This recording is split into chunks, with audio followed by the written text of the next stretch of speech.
In this module, you will learn about the principle of mathematical induction. You have seen the proofs for theorems, statements, and corollaries in your previous classes. We proved the Pythagoras theorem by using definitions and facts.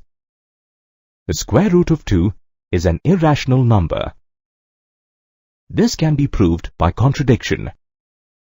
However, this method cannot always be used to prove all mathematical statements. Let's look at a simple example. Riya is the daughter of Chetan. Rohan is the brother of Riya. Chetan is the father of Rohan. In these sets of statements, the truth of the last statement can be established only if the first two statements are true. This means that the truth of the last statement is established by deductive reasoning or logic. Let's apply deductive reasoning to the following mathematical statements. 3 has 2 factors. A prime number has only 2 factors. 3 is a prime number. A mathematical statement is a statement that has a definite truth value. That is, true or false. Among the statements given, the first 2 statements are true. This implies that the third statement is also true. Thus, here we can conclude that deductive reasoning involves logical steps to arrive upon a particular case from a general case. However, inductive reasoning is the counterpart of deductive reasoning.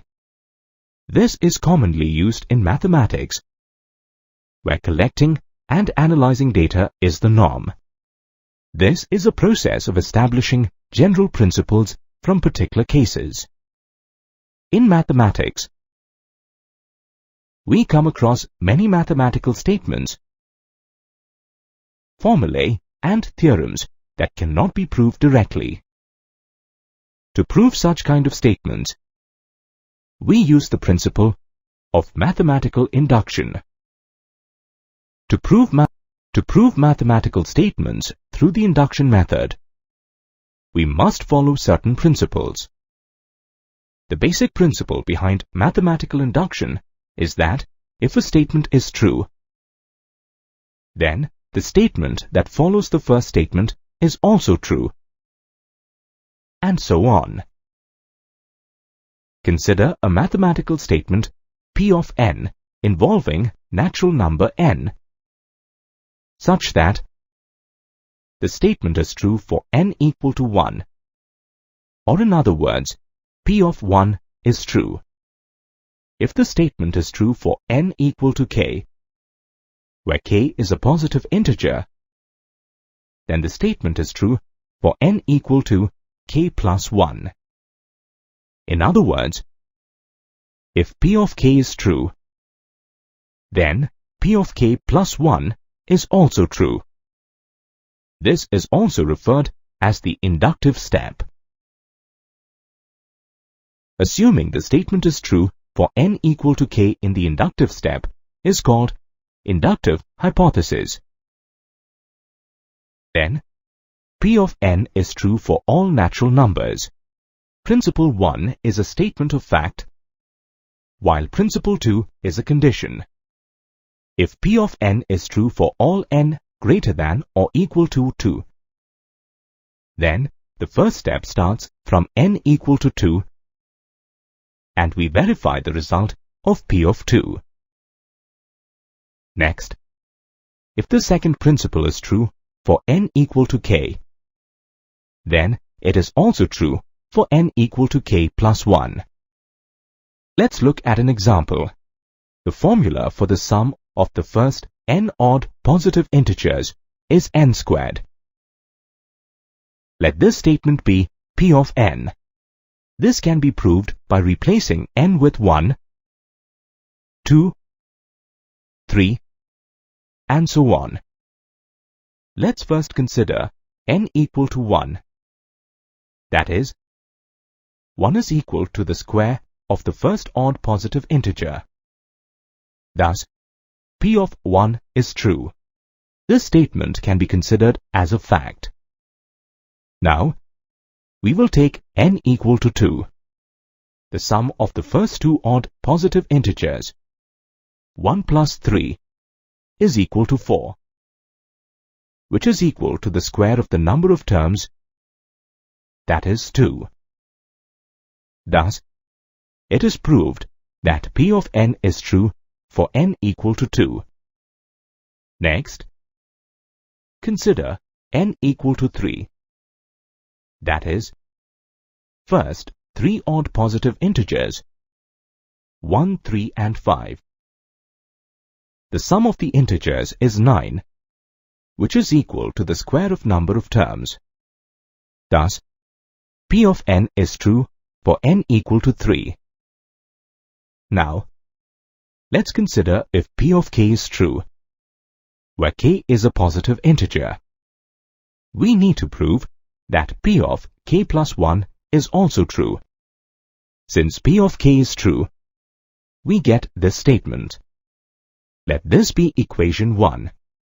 Let's add 2 times k plus 1 minus 1, the next odd integer, to both sides of equation 1. On simplification, the right side of the equation becomes k plus 1 whole squared. This is equal to P of k plus 1. Therefore, P of k plus 1 is also true whenever P of k is true. Hence, P of n is true for all natural numbers n. In this module, you will learn to prove mathematical statements by applying the principles of mathematical induction. Let's recall the basic principle of mathematical induction. Consider a mathematical statement P of n involving natural number n such that the statement is true for n equal to 1, or in other words, P of 1 is true. If the statement is true for n equal to k, where k is a positive integer, then the statement is true for n equal to k plus 1. In other words, if P of k is true, then P of k plus 1 is also true. Then, P of n is true for all natural numbers.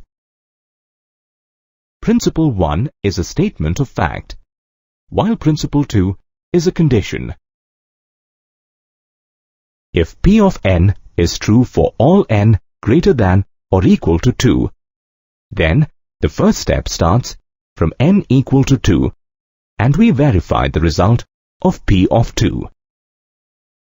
Next, if the second principle is true for n equal to k, then it is also true for n equal to k plus 1. Let's apply the principles to the following statements. Let's begin with the first statement. Let the given statement be P of n. Let's check the truth of the statement for n equal to 1.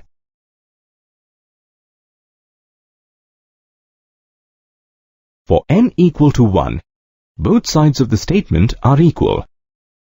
Therefore, P of 1 is true.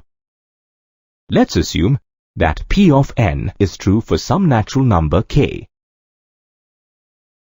On replacing n equal to k, we get this statement. Let this be equation 1. Now, we have to prove P of k plus 1 is also true.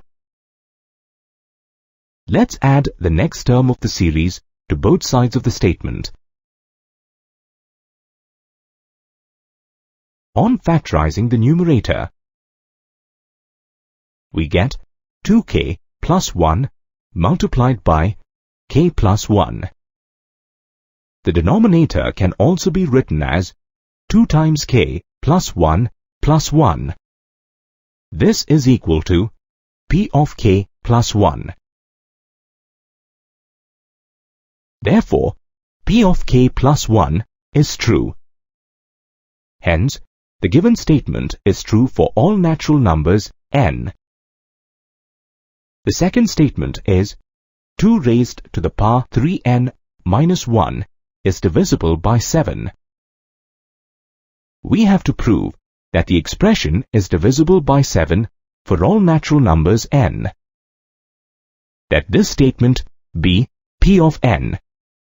First, consider the value of n as 1. On replacing n with 1 in the statement, we get 7, which is divisible by 7. Therefore, P of 1 is true. Let the statement P of n be true for some k belongs to n. Therefore, 2 raised to the power 3k minus 1 is divisible by 7. Let this be equation 1. Now, we have to prove that P of k plus 1 is also true. On replacing n with k plus 1, we get 2 raised to the power 3 times k plus 1 minus 1. On simplification we get 2 raised to the power 3k multiplied by 8 minus 1. We'll write 8 as 7 plus 1. On simplifying, we get 2 raised to the power 3k multiplied by 7 plus 2 raised to the power 3k minus 1. 2 raised to the power 3k multiplied by 7 is a multiple of 7. And 2 raised to the power 3k minus 1 is divisible by 7 from equation 1. Therefore, the statement is true for n equal to k plus 1. Hence, the statement is divisible by 7 for all natural numbers n.